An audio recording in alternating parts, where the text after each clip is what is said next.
টাঙ্গাইলের মধুপুর গড়, সাল ২০০৭। কাঠ ব্যবসায়ী জাহিদুল ইসলাম জানতেন না জঙ্গলের ধারের এই নতুন বাড়িটাই হবে তার জীবনের সবচেয়ে বড় ভুল। বাড়িতে ওঠার ২১ দিনের মাথায় শুরু হলো সেই স্বপ্ন।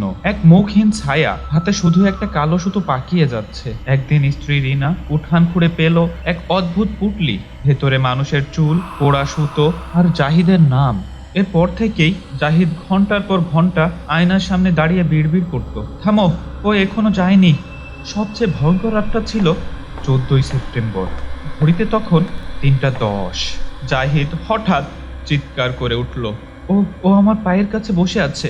ঘরে কেউ ছিল না, কিন্তু জাহিদের চোখ ছিল মেঝের দিকে স্থির। পুটলিগুলো সরানোর পর জাহিদ ঠান্ডা গলায় বলেছিল, ও রাগ করেছে, যাওয়ার সময় বলেছে আমি আবার আসবো।